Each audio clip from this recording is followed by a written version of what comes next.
For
some super duper touring car action. This is going to be cool. All the cars have lined up on the grid. This is a top 6 partially reversed grid. We've got Will Butler on pole. He's never led a race in his whole entire career. Also, he's never started from pole. So watch out for him in his car. The other person to look out for is Bruce Winfield from yesterday, starting on the front row of the grid in the DSG Cupra. That car is unreal off the front of the grid. I watched yesterday in their first race, and I'll be honest with you, there's a lot of scores to be settled. We've got the Kent brothers out there, we've got Max Hart. He ended up in the gravel up at Druids. There's a lot to talk about. There's going to be lots of great racing, and also don't forget about the VW Racing Cup as well. Those guys, we've got Martin Depper, the dad of Jack, who's up the front as well. So is he going to give him that Father's Day present that he's wished for? It's going to be very interesting to watch those guys at the rear of the field as well. A lot of noise down here in the pit lane, but this race is not far from getting underway. All the cars coming off their jacks now, going onto the green flag lap. So I think we should throw over to Andy McEwen, who's our lead commentator. I'm going to run like hell and get up to the top and join him. See you in a minute. Here we go then, the second race of the weekend, the Maximum Network's Volkswagen Racing Cup, incorporating the Goodyear Touring Car Trophy and TCR UK. Those of you trackside who were here yesterday and at home watching on the live stream were treated to an absolute classic yesterday. It was fast, it was frenetic, it was fairly chaotic at points, with lots of cars ending up sideways in the gravel. Couple of slightly unhappy drivers at the end of it all, but one or two very happy ones indeed, especially the three that ended up on the podium. Dan Kirby got his first ever victory and became the 5th different winner in the first 5 races this year, whilst Toby Byrne and Jack Constable joined him in the top 3 for the first time in their touring car racing careers as well. So it was a really, really entertaining race yesterday. The drivers have had an extra drivers briefing this morning, I believe, just to reinstate the fact that the racing needs to be close, but it needs to be maybe a tad cleaner than it was yesterday. So hopefully we are in for quite the spectacle here this morning. This is the second of 3 races, of course, this weekend, and so the third race later on, the grid will be set by the second fastest lap times from qualifying yesterday. This one, though, features a partially reversed grid, so the top 6 finishers from yesterday's race are reversed, meaning that yesterday's winner, Dan Kirby, starts 6th, and it is, as Paul O'Neill was just telling us, Will Butler, who has the pole position there in the Power Max Racing Cupra. Alongside him, Bruce Winfield, who was one of the revelations yesterday. Bruce unfortunately missed out on the podium after some contact with Toby Byrne up at Clearways, but Bruce Winfield in a DSG gearboxed Cupra, which in theory should be quite a bit slower than the sequentially gearboxed cars around him, got two demon starts yesterday, one on the initial start, one on the restart after the red flag, and could be a potential race winner here today. So the green flag lap then gets underway. The cars accelerate towards Paddock Hill Bend. Let's run you through that grid then ahead of our second race of the weekend. It's Will Butler and Bruce Winfield, as I've said, making up the front row. Then Lewis Kent, the championship leader, still managed to extend his points lead yesterday, despite where was he? 4th place in yesterday's race with the fastest lap too. He's third with Jack Constable alongside him. Then the top two from race 1, Toby Byrne and Dan Kirby, they were pretty much nose to tail at the end of that race, and they start together on row 3 now, Byrne ahead of Kirby. Will Powell is a non-starter sadly, so Alex Kite on his own on the 4th row. Dan Wiley in the rear-wheel drive BMW is on row 5 alongside Darren Lewis. Then it's Bradley Kent, non-finisher yesterday, just as he was starting to build a real championship challenge. Chris Wallace and Max Hart, who was second in the championship but lost that P2 to Bruce Winfield yesterday.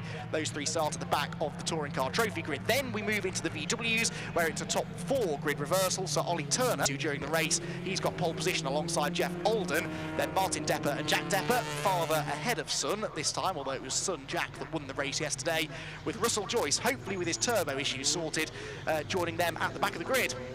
Paul O'Neill joins me in the commentary box now. Paul, I am quite excited about this one. We've got a grid that I think is as competitive as it's been all year, a track that always produces great sand patches out there on circuit, just to throw an extra bit of spice in the mix.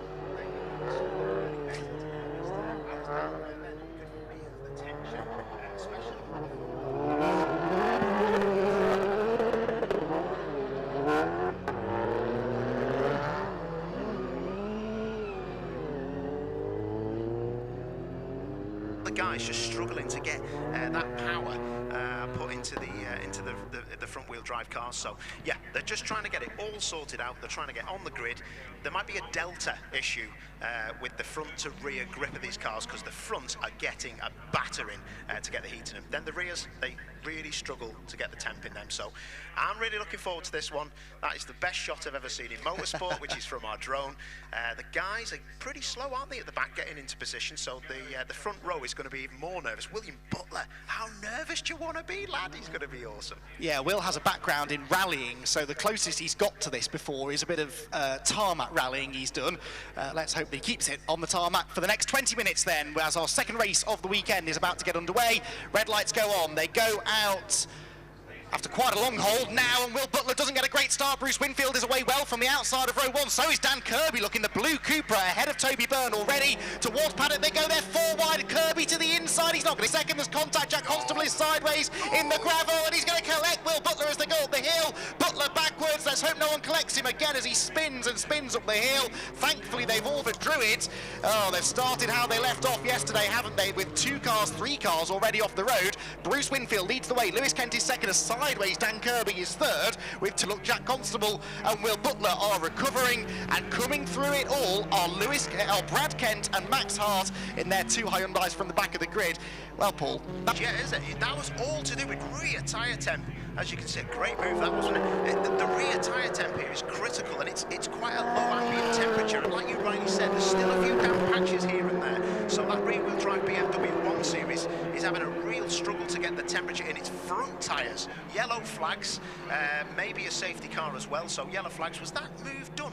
Winfield's still out in front, isn't he? So yeah, these guys in the this Lewis Kent actually, isn't it? He's just really trying to get on the back of him, and he needs to back off now, because I'm not sure if there is. It's gone past the situation at Druids, which Darren Lewis found himself in. That looked like locked rear axle, didn't it? Yeah, that was odd. He was already out of control when he came into our camera shot, but certainly not the way he wanted his race to end. He was in the gravel yesterday as well after a punt, and the red flags are out. Red flags was off in the first sector. Jack Constable's car on the inside of Paddock. Darren Lewis is in the gravel at Druids.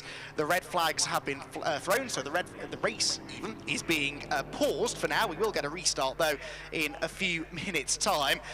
Bruce Winfield's probably quite happy about that, because he was already feeling the heat there from Lewis Kent. Lewis almost made that move actually into Paddock, and then had to bail out of it because of the yellow flags. So heads up driving there from the youngster. Winfield the leader, then Kent second and Kirby third. But because, Paul, we only completed 1 lap, the restart I would imagine will be from the original grid positions. Yeah, of course. It's weird to see a red flag and cars coming straight into the pit lane unless they have been told to go into the pit lane, because usually you will re-grid. As you can see, our hard-working marshals in orange there, just making sure that they're in the right positions for the grid. So maybe they'll get stopped at the end of the pit lane. We've seen this yesterday, actually, didn't we? There was a bit of confusion down there, but hopefully they'll get it all sorted. That's not a good sight. Is that Chris Wallace's car stopped? Yeah, Chris, just to complete that story, which I touched upon yesterday, had an accident at Castle Combe in his VW Cup car, which means he couldn't race it this weekend. So what does he do?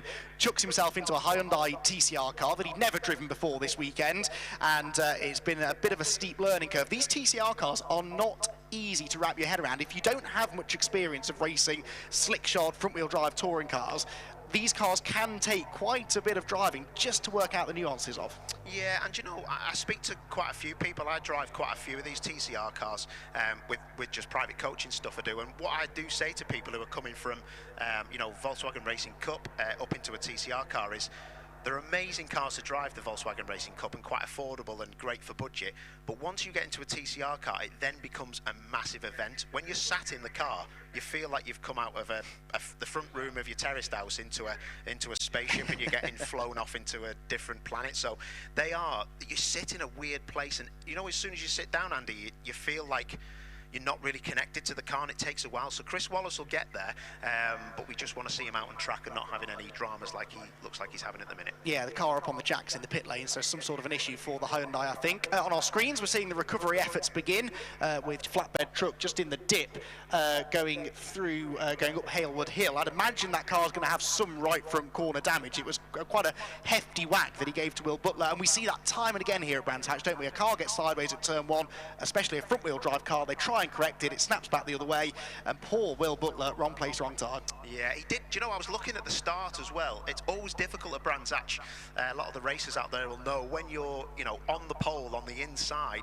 As we look at our screen, that first white line you can see, but on the left, it's actually massively banked. So you kind of have to be a bit cheeky and aim a bit left to try and get your front wheels to have as least wheel spin as they can and not head towards the pit wall on grass, because as soon as that happens, you're out the throttle, you've lost momentum. And I noticed he had two flashes of the brake lights, and that to me was saying that he had a lot of wheel spin and he was trying to get rid of it without coming out the throttle and losing turbo boost. He was just trying to cover the brakes, and like you do on a motorbike, you have a thumb brake just to stop the things wheeling. Obviously a front wheel drive touring car's not going to do a big wheelie, but you see where I'm coming from. They were just trying to get the traction down. So not a great start, a lot of nerves running through Will Butler's hands and feet as he took off, but Bruce Winfield again having the easier job of a brake and a throttle, full brake pressure, full throttle, release the brake, and away you go. But you still have to master that, and that's something that Bruce did amazingly. But he was under pressure, wasn't he, that first lap then? Yeah, well, Lewis Kent started third, got into second early doors ahead of Will Butler, and really needs the points here, doesn't he? Because Lewis was a bit disappointed yesterday. Yesterday was actually the first time Lewis has been off the podium so far this season. It was not a disaster, he was fourth place, but he still would be disappointed not to have been in the top three. And knowing that Max Hart and Bradley Kent were deep in the field after their issues, their non-finishes yesterday, Lewis really wanted to capitalise. Will Butler's car, you can see on the screen, is also stranded halfway at Halewood Hill, so there are 3 cars actually to be removed from the scene up there. Wasn't a great start for Will Butler. It was a demon start from Dan Kirby. I don't know what Dan Kirby has done in preparation for this weekend, but he is a different driver. He's always been quick, but he seems to now be placing the car in much better positions. He went 4 wide up the inside into turn 1. No fear in that bloke, is there? Yeah, he was a brave man, wasn't he? I think it's because I was winding him up in the pit lane before, saying he needed to sort his tan out. But I must admit, he's shown flashes of brilliance in the previous 2 rounds we've had at Silverstone and Combe. But he just had that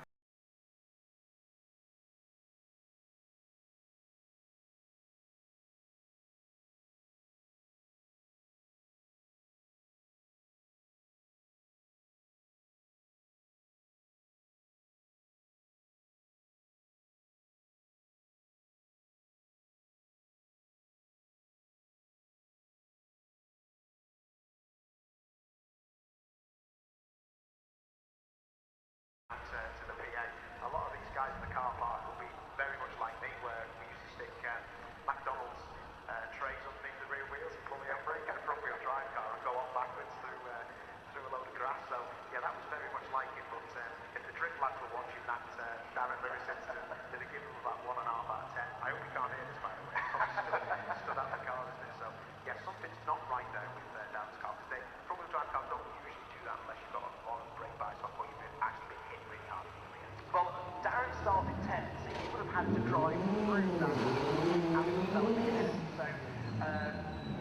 certainly possible. He had a bit of a lack as he went through. The car's spinning off left, right, centre after all.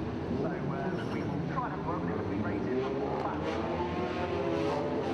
News is the car's being released back out onto the circuit now behind the safety car. So this is going to be the regridding process. They're still recovering these cars from the run-up to and through Druids. You can see on our screen there where the 3 cars are that need to be moved. Darren Lewis's car, probably the one that's going to take the longest to move because it's well and truly buried in that gravel.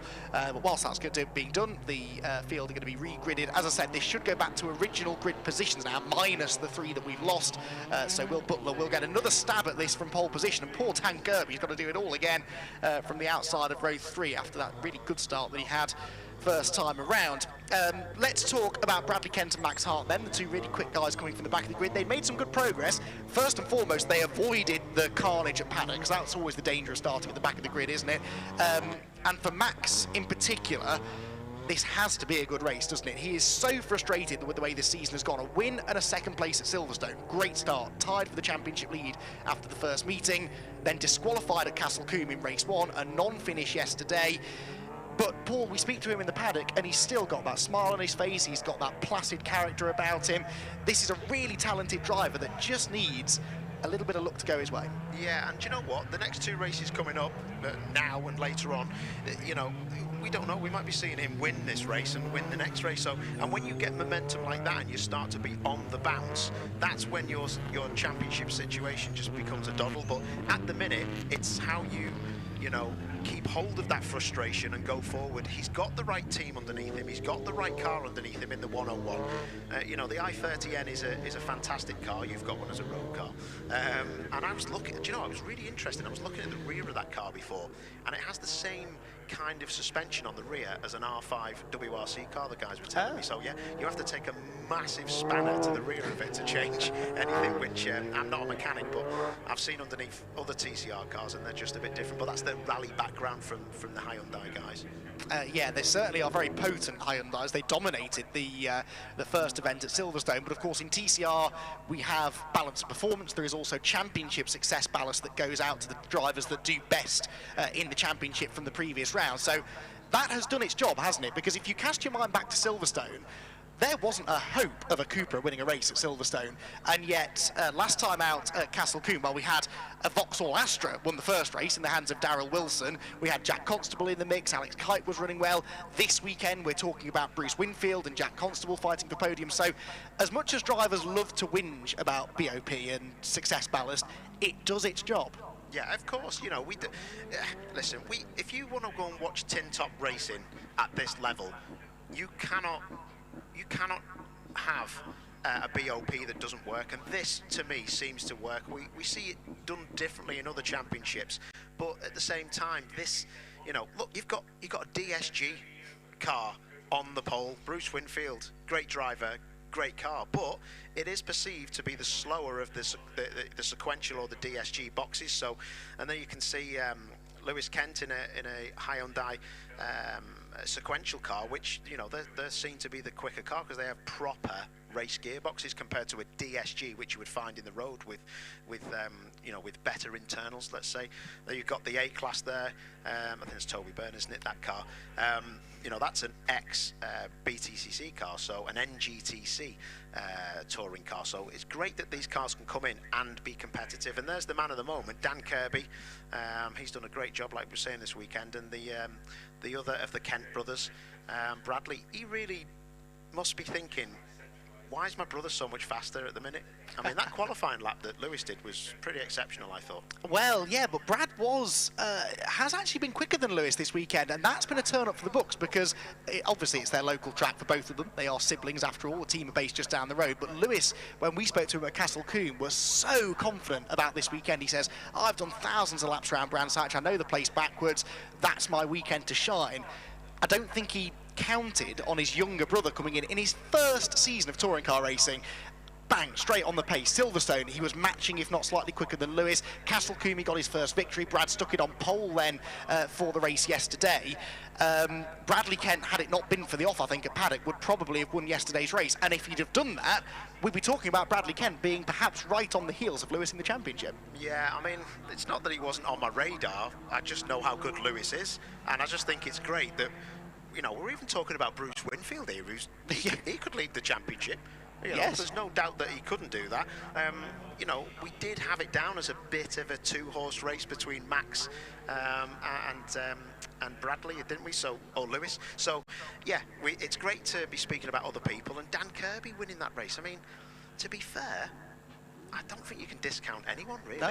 Only if I was in it, you could discount me. Not at all, Paul.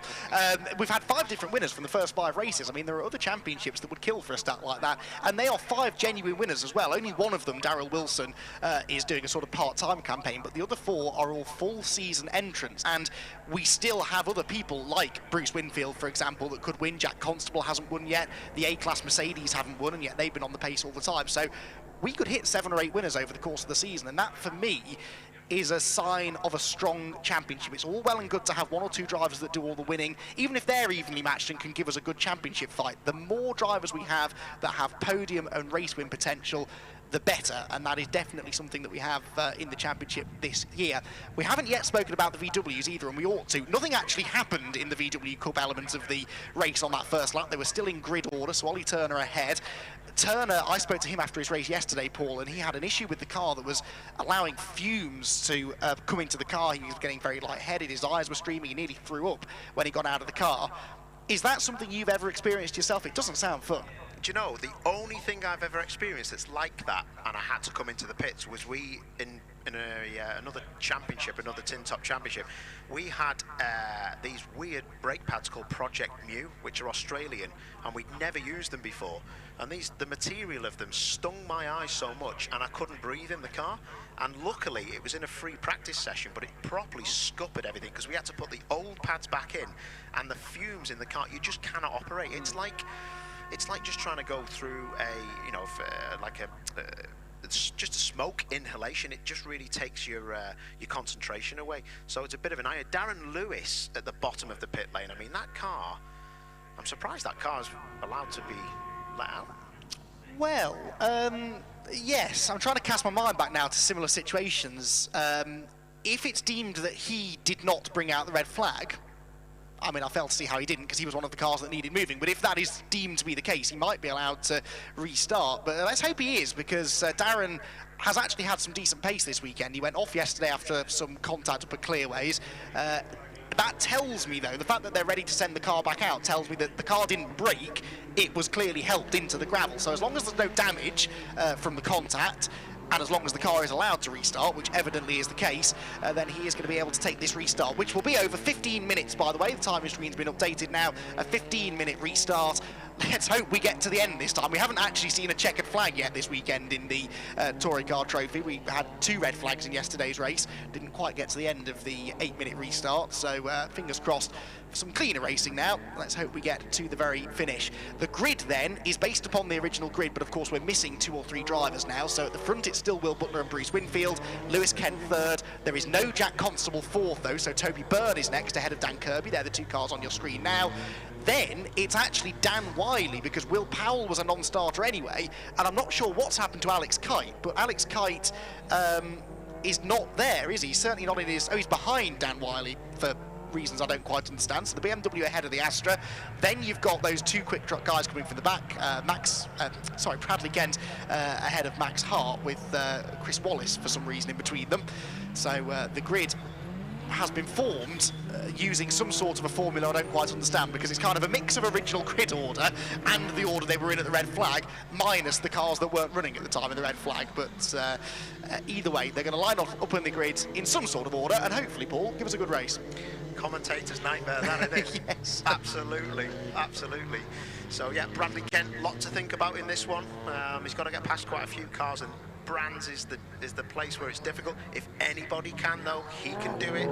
You know, these guys are pretty local. They know the score. The home heroes.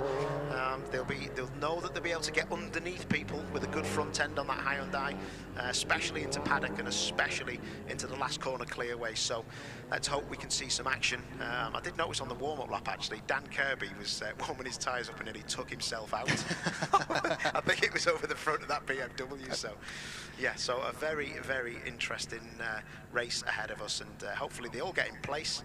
And you can see there one of the I think it's actually Brad, isn't it? Is it the Bradley Kent at the Yeah. back there? He's well, the two Hyundais, they're both Kent brothers. One's out of position. Well, he's not out of position. He's just so far back, and the other one looks like he's trying to do a launch start into the grandstands on the left.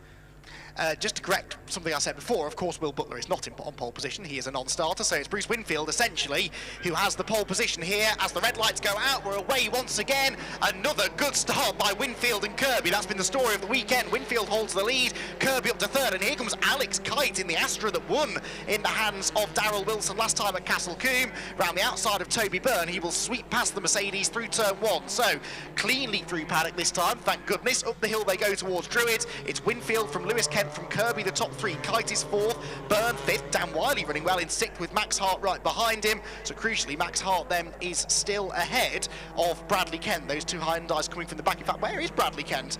Couldn't even see him there in that train as they worked their way through. Yeah, he's in amongst the VWs, so Brad has had a terrible start. Yeah, what's gone on there? That's a strange one. Max Hart getting on with things in the 101. He'll struggle to get past that BMW. Obviously, rear-wheel drive coming out of clearways. As good as your front end is in your Hyundai, if you're not down the inside, you're going to have a struggle with the traction of that 1 Series. But look at this battle on, innit? Look at it. He's going to have a go around the outside. That's going to be hard work. Trying to get in. Oh, he tried to get the switch back on him. Winfield was having none of it. He's got his work cut out as Brucey. Yeah, Lewis has to get a move on here because Dan Kirby, yesterday's winner, is right with them now. So 3 for the lead as they go through Druids. It is still Winfield just about that leads the way. Martin Depper, by the way, has the lead in the VW Racing Cup, so he's had a really good start. He leads the way from Jeff Alden second and his son Jack Depper in third. Down the hill they come. Max Hart ahead of Dan Wiley. What have you seen, Paul? Oh, that Vauxhall Astra of Alex Kite was proper sideways. That right rear doesn't get used so much round here except for Graham Hill Bend really and the entry into Surtees. So yeah, he was struggling a bit there. Dan Kirby's car is hooked right up. He's going to put big pressure on that Hyundai in front of him, and I tell you what, Lewis is going to have his work cut out, but he's got his flashes on because he knows that Bruce Winfield is going to be really easy to catch but hard to pass. Look at the brakes on that Hyundai as they go into Paddock Hill Bend, but as long as Bruce can back him into Dan Kirby is looking exceptional this weekend. Very good front end on that Cupra and also great on the brakes as well. Yeah, he looked good on the brakes yesterday, did Dan Kirby. Made some nice moves up through clearways. Lewis Kent actually was slower than the race leader on the previous lap. Kirby setting the fastest lap of the race. There go Kite and Byrne, 4th and 5th, with Max Hart 6th, Dan Wiley 7th, and Brad Kent back up to 8th. But what was it the team told us earlier on? If Brad hadn't passed 6 cars in the first lap, they were going to have words with him. Well, yeah, there's definitely going to be a conversation about that start. He went backwards instead of forwards. Speaking of going backwards, how about some sideways action from Alex Kite? Good save that. He loses a place to Toby Byrne, but he was very nearly in the gravel. Yeah, he's got a really strange delta going on with the rear tyre temps compared to the fronts. The rear's just not up to temperature at all. I was saying that it was difficult to get into Graham Hill Bend with a cold right rear. He's got a cold left rear as well. I'm mystified how he gets through paddock and not having over-rotation with the rear axle giving up. But it was definitely giving up, wasn't it, back then? This is going to be a really late lunch because Bruce is under massive pressure. This is where it's going to be now, isn't it? They're going to go... Dan Kirby could actually get something out of this in 3rd place. Lewis is being a lot more patient now, though, than we've seen from some other drivers this weekend, which is good to see. He's not just gone for the first dive bomb move that he had the chance to do, although he does, as I say that, tag the back of Bruce Winfield going through clearways. Now that's going to delay them both. Keep an eye on Kirby in 3rd. I'm not sure whether he did tag him. He might have done, but it looked like Bruce actually bounced off the curves on the entry to clearways. Without seeing it again, I wouldn't know, but I tell you what, this is a masterclass by Winfield in a DSG Cupra. Absolutely brilliant. That Hyundai is definitely at least 3/10 quicker. But Kirby around the outside, can he get it done? No. Tucks back in. I tell you what, if Dan Kirby wasn't there, you would be definitely seeing a change of leader. And I think Dan Kirby is the man to watch. This is proper tin top racing, this is. Oh, Alex Kite sideways again. When isn't he sideways? He was telling me yesterday, actually, Alex, that car is a lot looser at the rear, a lot snappier than the Cupra was that he drove at Castle Combe. So that, I think, is what we're seeing a little bit of there. Again, very close between the top two. Now, Lewis Kent is a bit closer this time, actually, to Winfield as they come through Clark Curve. Across the start-finish line they go. Still not even 5 minutes into this restarted race, and Lewis Kent is within striking striking distance now. Goes for the inside of Paddock Hill Bend. This could be the lead change. Lewis Kent goes through. Winfield saw him coming and now tries to get the switchback back up the hill. And he's there. He's on the inside into Druids Corner. He's late on the brakes. And Bruce Winfield goes back into the lead. They are door to door out of Druids Corner. Down the hill they come. Kent on the inside. Winfield on the outside. And Dan Kirby rubbing his hands with glee because he sees a chance to challenge the pair of them here. Kent gets back through. Winfield second. But he's back on him again down the Cooper Straight. Oh, that was proper stuff. I'm sorry if you heard me clapping in the comps box, because I know as a driver how difficult it is to judge that move and get back underneath the person who's took that place from you. But I would expect to see now Kent to drive away from these two and leave him to deal with Dan Kirby in third place. Absolutely brilliant driving. That could have ended up with cars in the barrier, but no. Winfield was brilliant and made sure he had another go at him, and very unfortunate not to get him back down at Graham Hill Bend. And now Dan Kirby is on his toes to get past Winfield because he can see Lewis Kent starting to go away. It's already half a second between the top two.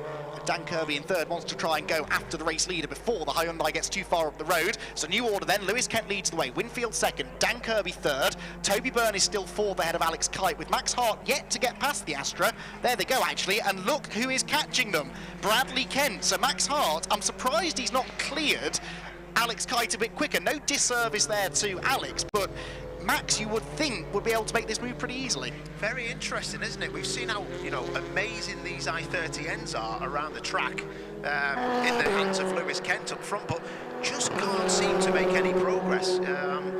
You know, as you say, no disrespect to Alex, and Alex's rear of the Astra just looks proper leery, and I think that it's going to be done at Paddock. It's going to be on the brakes. He does close up, but it just looks like that Astra's got some good traction off the medium to low speed corners. Yeah, you can see Max Hart close it in under braking, but he's too far back when they get to the braking zone to convert that into an overtake. And now, of course, he's having to watch his mirrors because Bradley Kent is right there behind him again, and Bradley carries a lot more speed there into Graham Hill Bend. These two cars, even I can tell, are set up very differently. The corner speed that Brad could take there, it made Max look like he was standing still.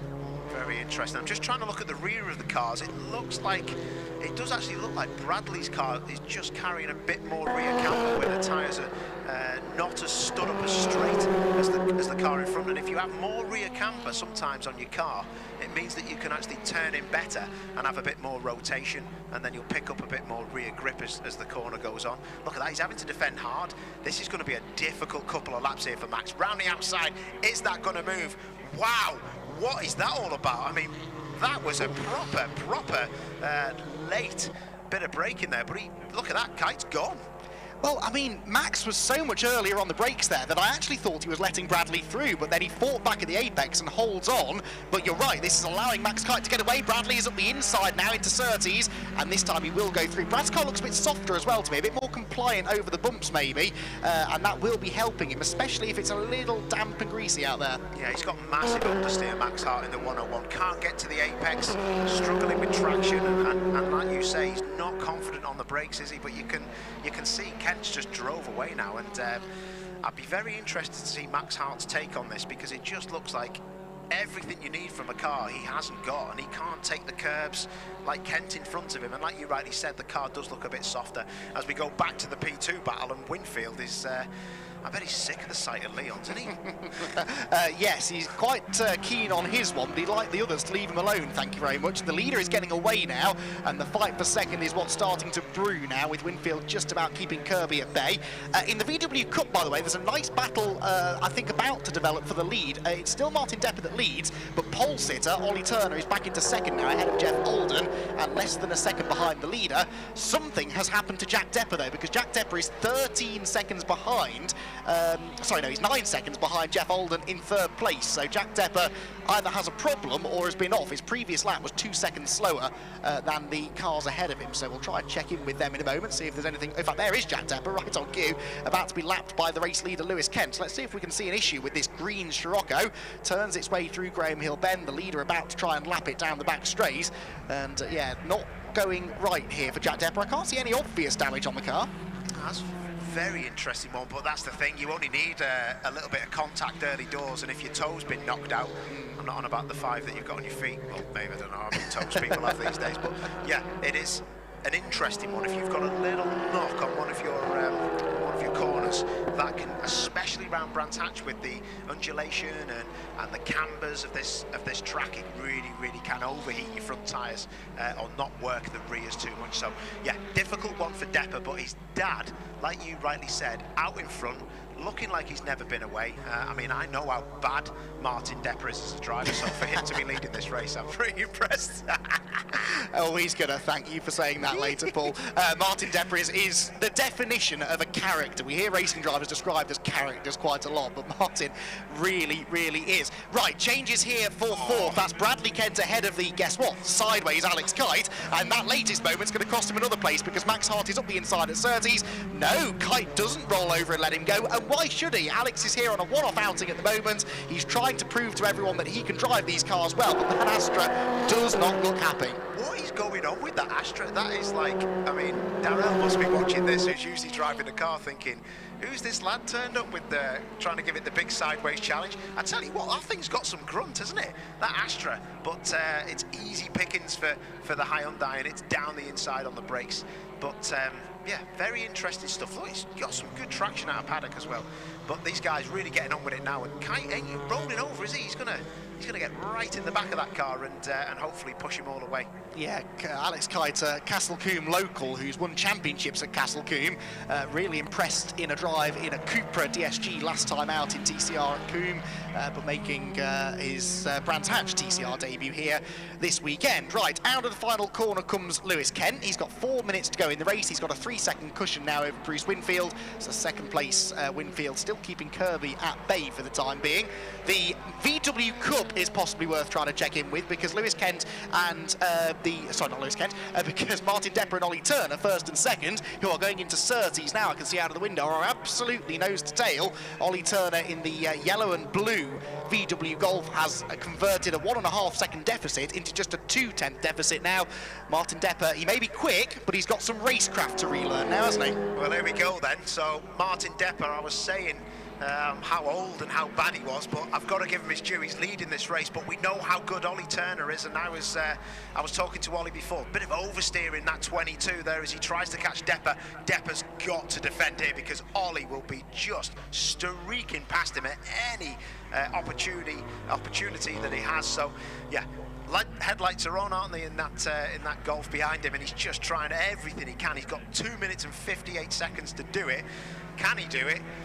Do I think he can do it?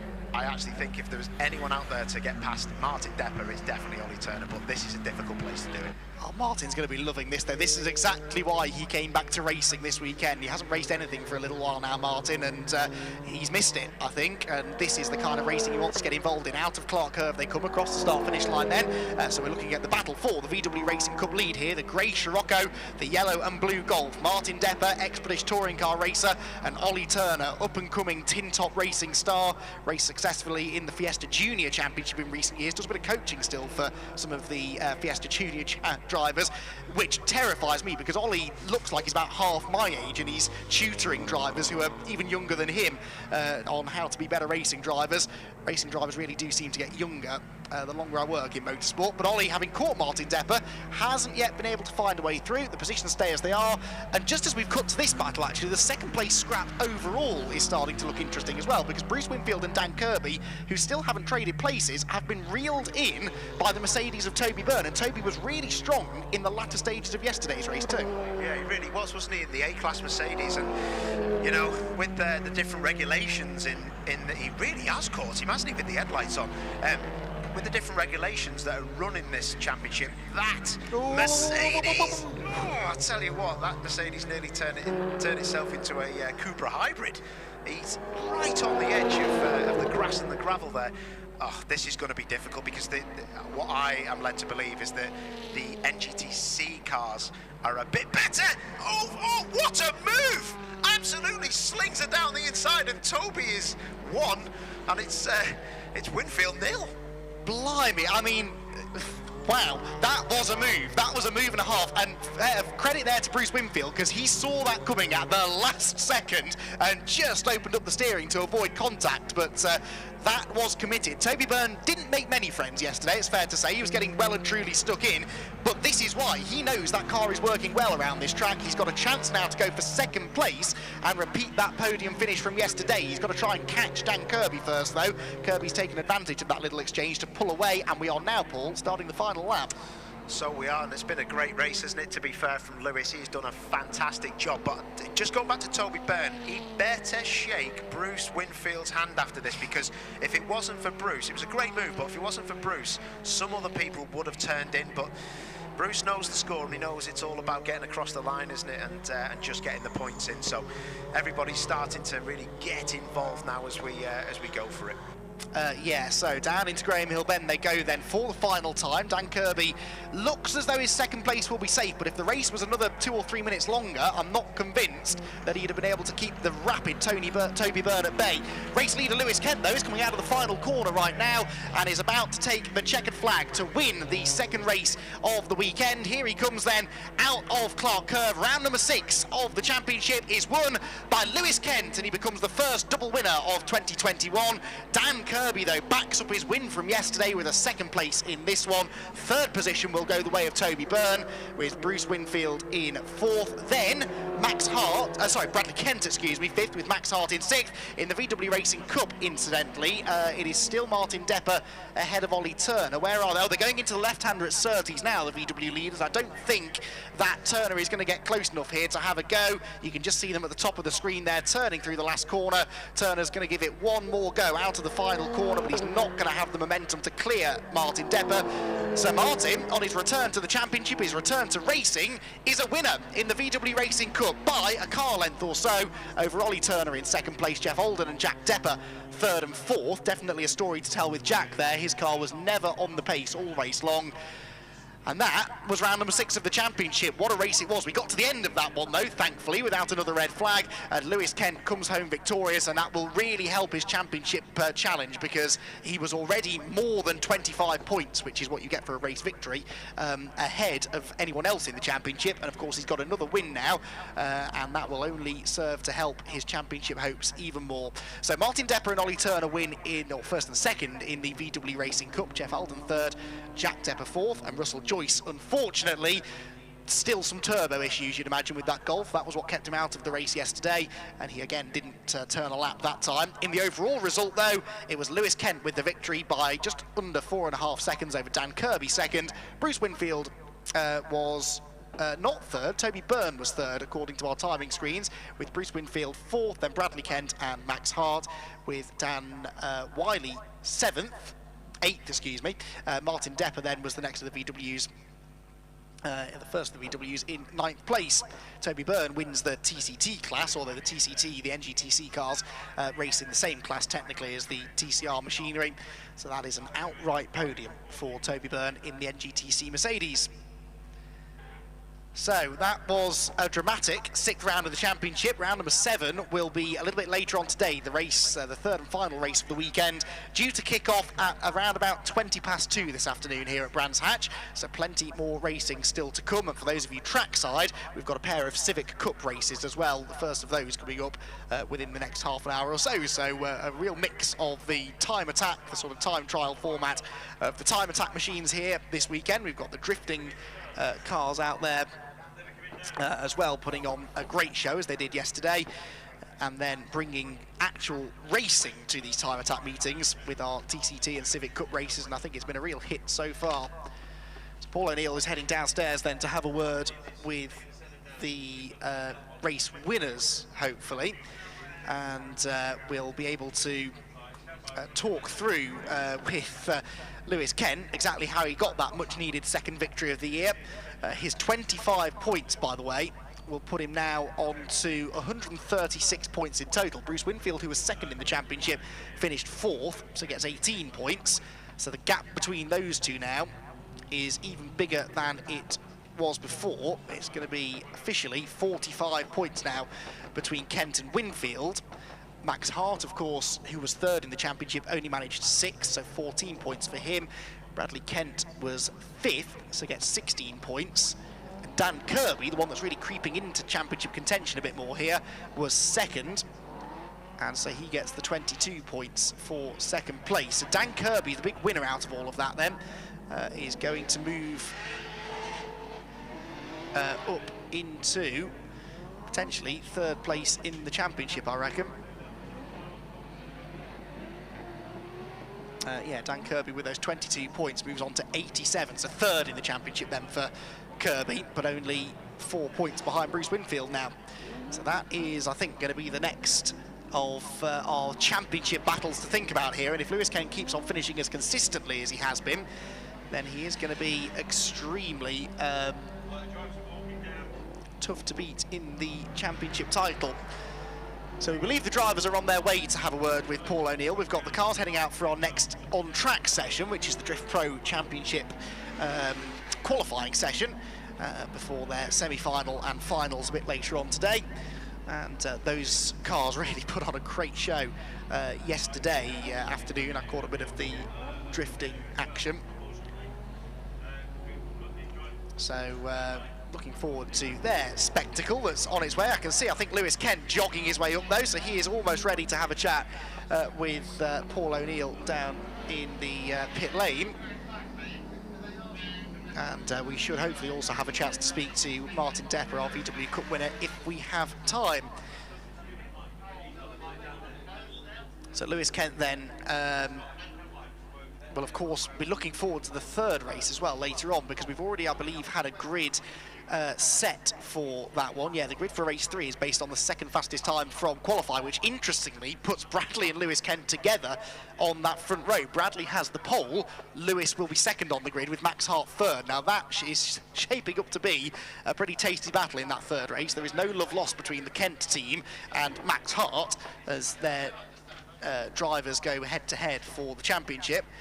And having all three of them at the front of the grid for that race a bit later on is going to be pretty spicy. That race, as I said, at 2:20 due to get underway.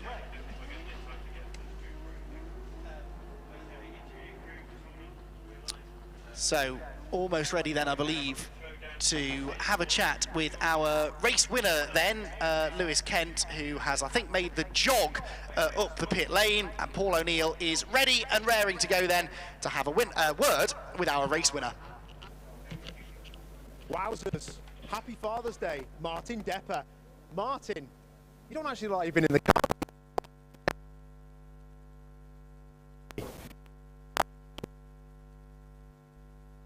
Now, Ollie, sticking to his lines. Obviously, youth doesn't have the experience of when the tyres go off, as you. Your style a little bit, doesn't it? So yeah, we held on to that. Disappointed. Sorry to my father, because you should have had a Father's Day with son and grandson, but he span again.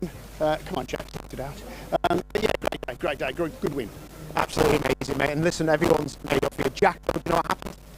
Yeah, I think he was just trying to get past Jeff, and yeah, it was early. I don't quite know what happened, but yeah, he obviously didn't get it right. Top man. Well, listen, good luck for the next one. Lewis Kent, you absolute lad, mate. What a race. You've done the business. You've come back stronger. Yeah, you know, home track favourite. I think that's what it is. But no, Bruce put up a hard fight. I had a couple of hard laps behind me. I had Dan on my arse the whole time. Got a bit worried, but no. Saw a gap, went for it, got late on the brakes and held it sideways all the way down paddock until I got straight again. But yeah, it was brilliant racing. You know, I can't thank all the boys enough. It was really good, and yeah, hopefully off the 1-2 start the next one we can do the same. Top man. Well, listen, sorry to cut you short. We're going to go back to Andy, but fantastic result, mate. Well happy for you. Spot on. Back to you, Andy. Yeah, thanks, Paul. Great race that was then for the Maximum Networks VW Racing Cup, incorporating the Goodyear Touring Car Trophy and TCR UK. Their third and final race of the weekend is up a little bit later on at 2:20. And for now, those of you following along...